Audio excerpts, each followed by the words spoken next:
এজন্য এই কথা শুনে ওয়াসি রাদিয়াল্লাহু আনহু একটা উপমা দিয়ে আমি আলোচনার সামনের দিকে যাব। ইয়া রাসূলুল্লাহ, আমি একটু কোরআনের অনুসারী হতে চাই, আমি একটু স্যাটিসফ্যাকশন অফ মাইন্ডের অন্তর্ভুক্ত হতে চাই, আমি লিয়াতমা ইন্না কলবির অন্তর্ভুক্ত হতে চাই।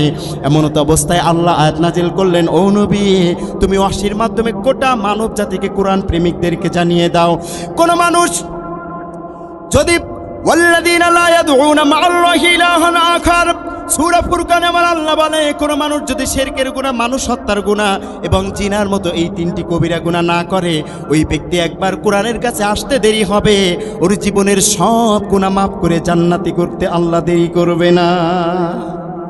ওয়াসি বলে, আমি কোরআনের অন্তর্ভুক্ত হতে পারবো না। বলে, কেন পারবে না? বলে, এই কারণেই পারবো না, আপনি বলেছেন এই তিনটি গুনাহ, এই তিনটি গুনাহ আমি ওয়াসির জীবনীতে কতবার হয়েছে আমি নিজেই জানি না। মাইক্রোসফট ওয়ার্ড এক্সেল দিয়েও, বিজনেস ম্যানেজমেন্ট সিস্টেম এই সফটওয়্যার দিয়েও হিসাব করা যাবে না, অতএব আমি কোরআনের অনুসারী হতে পারবো না। আল্লাহ রাব্বুল আলামিন বলেন, ওয়াসির মাধ্যমে জানিয়ে দাও, এই তিনটি গুনাহ করেছে, তবু কোরআনের জন্য আল্লাহ মাফ করতে পারে কি পারে না?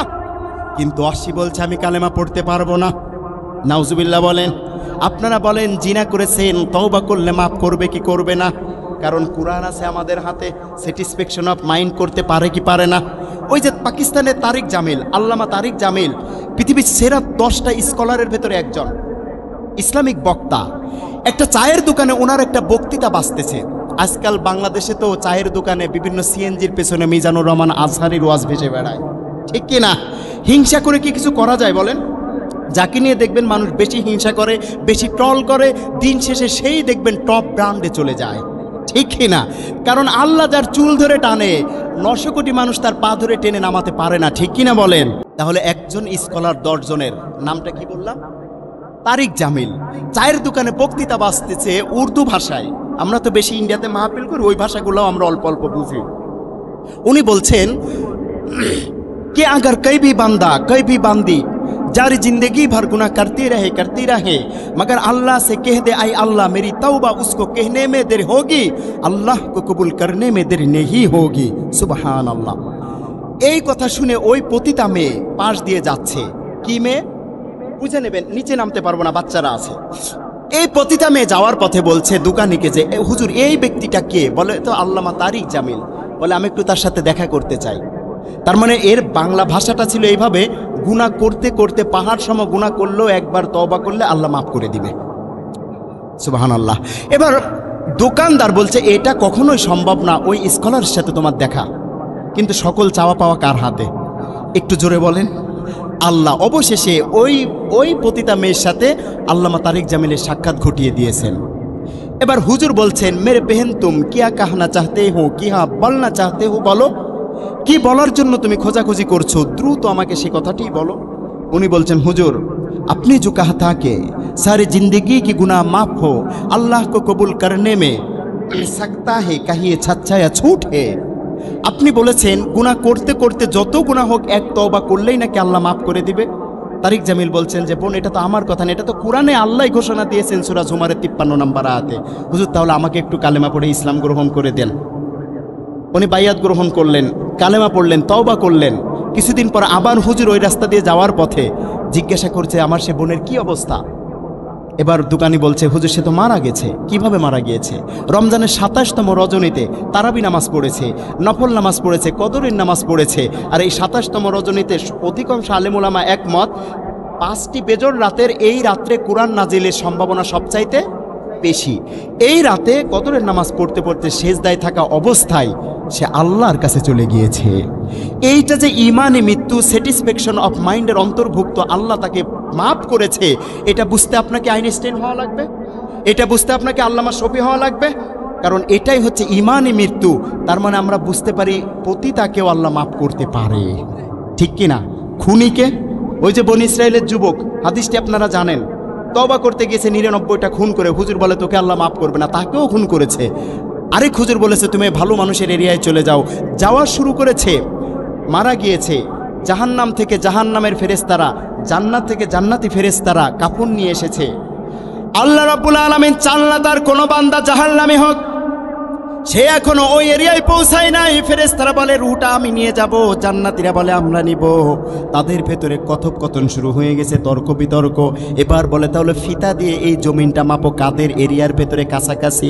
আমার আল্লাহ জমিনকে নির্দেশ দিলেন পরিমাপ করার সময়, ওই খারাপ এরিয়াটা লম্বা হয়ে যা, ওই ভালো এরিয়াটা শর্ট হয়ে যা। কারণ আমার আল্লাহ চাই না তার কোনো কোরআন প্রেমিক বান্দা জাহান্নামী হবে, ঠিক কিনা? আমার সে আল্লাহ বলছেন, ও দুনিয়ার মানুষ, অচির মাধ্যমে তুমি জানিয়ে দাও, ও নবী, শিরকের গুনাহ, কবিরা গুনাহ, জিনার গুনাহ এবং মানুষ হত্যার গুনাহ যদি জীবনীতে থাকে, অশ্লীল কালেমা পড়তে চাই নাই, তুমি অশ্লীর মাধ্যমে আমার গোটা মানব জাতিকে জানিয়ে দাও, ইল্লা মান তাবা ওয়া আমানা ওয়া আমিলা আমালান সালিহান ফাউলাইকা ইবাদুল্লাহ। কোন মানুষ যদি এই তিনটি গুনাহ করার পরও একবার তওবা করে, কোরআনের বরকতে আমি আল্লাহ ওর জীবনের গুনাহ শুধু মাফ করি না, ওর জীবনের পেছনের সব গুনাহ মাফ করে ওই ফাঁকা জায়গাটা আমি আল্লাহ নেকি দ্বারা ফিল আপ করে দেই। আপনার 500 কেজি গুনার কাজ ছিল, একবার তওবা করে আপনি ইসলাম গ্রহণ করেছেন, তওবা করেছেন, ওই 500 কেজি নেকি দিয়ে আল্লাহ আমলনামা ভরপুর করে দিবে। সুবহানাল্লাহ। ওয়াসি বলে কালেমা পড়তে পারবো না, আমি চলে যাই। বলে কেন পারবে না? বলে আপনার আল্লাহ বলেছে তওবা করে ভালো ভালো নেকের কাজ করতে হবে, যদি আমি সেইটা না পারি। আমার আল্লাহ ডাক দিয়ে বলে ওয়াসির মাধ্যমে আবার জানিয়ে দাও, ইন্নাল্লাহা লা ইয়াগফিরু আশ-শুরকা বিহি ওয়া ইয়াগফিরু মা দুনা যালিকা লিমান ইয়াশা। ও দুনিয়ার মানুষ, তওবা করে তুমি ইসলাম গ্রহণ করেছো, অথবা তুমি গুনার কাজ করেছো, ইসলামের ভেতরে এসে তওবা করেছো, এরপরও আমি আল্লাহর কাছে একবার তওবা করে নেকের কাজ করতেও পারো নাই, কোরআনের ওসিলায় কিয়ামত দিবসে আমি আল্লাহ যাকে খুশি তাকে মাফ করে জান্নাত দিয়ে দিব। ওয়াসি বলে তাও কালেমা পড়বো না। বলে কেন পড়বে না? কারণ আল্লাহ বলেছে যাকে খুশি তাকে মাফ করে জান্নাত দিবে। আমি ওয়াসির ব্যাপারে যদি আল্লাহ খুশি না হয়, যাকে খুশি তাকে মাফ করে জান্নাতে দিবে, আমার ব্যাপারে যদি মাফ না করে, খুশি না হয়, আমার আল্লাহ বলে ওয়াসির মাধ্যমে জানিয়ে দাও আমি তো চাই না কেউ জাহান্নামী হবে। এবার আল্লাহ সূরা জুমারের 53 নম্বর আয়াত দিয়ে আল্লাহ বুঝিয়েছেন, উলিয়া ইবাদিয়াল্লাযিনা আসরাফু আলা আনফুসিহিম লা তাকনাতু মিন রাহমাতিল্লাহ। ওয়াসির মাধ্যমে গোটা মানব জাতিকে জানিয়ে দাও গো নবী, তুমি গুনাহ করতে করতে পাহাড় সম গুনাহ করে ফেলেছো, আমি আল্লাহ রহমতের হাত বাড়িয়ে ডাকতেছি, আমার রহমত থেকে নিরাশ হইও না। বলুন সুবহানাল্লাহ। ওয়াসি বলে তাও পারবো না, কালেমা পড়তে পারি, কিন্তু আমার তার কথা দিতে হবে মুহাম্মদুর রাসূলুল্লাহ। জান্নাতীরা যখন জান্নাতে যাবে, আপনি নবী তো প্রথম যাবেন, আমি আপনার নবীর সাথে কি প্রথম মেহমান হতে পারবো কি পারবো না? আল্লাহ রাব্বুল আলামিন ডাক দিয়ে জানিয়ে দিলেন, ইয়া আইয়াতুহান নাফসুল মুতমাইন্নাহ, স্যাটিসফ্যাকশন অফ মাইন্ড, যেটা ইব্রাহিম আলাইহিস সালাম আল্লাহকে বলে অ্যাপ্লিকেশন করে আদায় করে নিয়েছিল, মনে আছে? আল্লাহ যখন বিচারপতি হয়ে যখন ময়দানে আসবে, বিচার শুরু হবে, কুরআনওয়ালারা এই সম্মানী ব্যক্তিরা দাঁড়িয়ে থাকবে, আল্লাহ এটা মানতে পারে না। এমন সময় মিজানের মানদণ্ড চালুর পূর্বে আল্লাহ একটা বাক্য সেদিন বলবেন, সেটা আর কিছুই নয়, ইয়া আইয়াতুহান নাফসুল মুতমাইন্নাহ। ওই ইয়াকিনের 3টি স্তর শেষ প্রান্তে অতিক্রম করেছে যারা, ওই স্যাটিসফ্যাকশন অফ মাইন্ড যুক্ত অন্তরওয়ালা যারা, ওই লিয়াতমাইন্না কলবিওয়ালা কোরআনওয়ালা যারা, আজ আমি কোনো হিসাব নিব না, কোনো প্রশ্ন করব না, হিসাবের পূর্বেই তোদেরকে আমি জান্নাতে যাওয়ার পারমিশন দিয়ে দিলাম।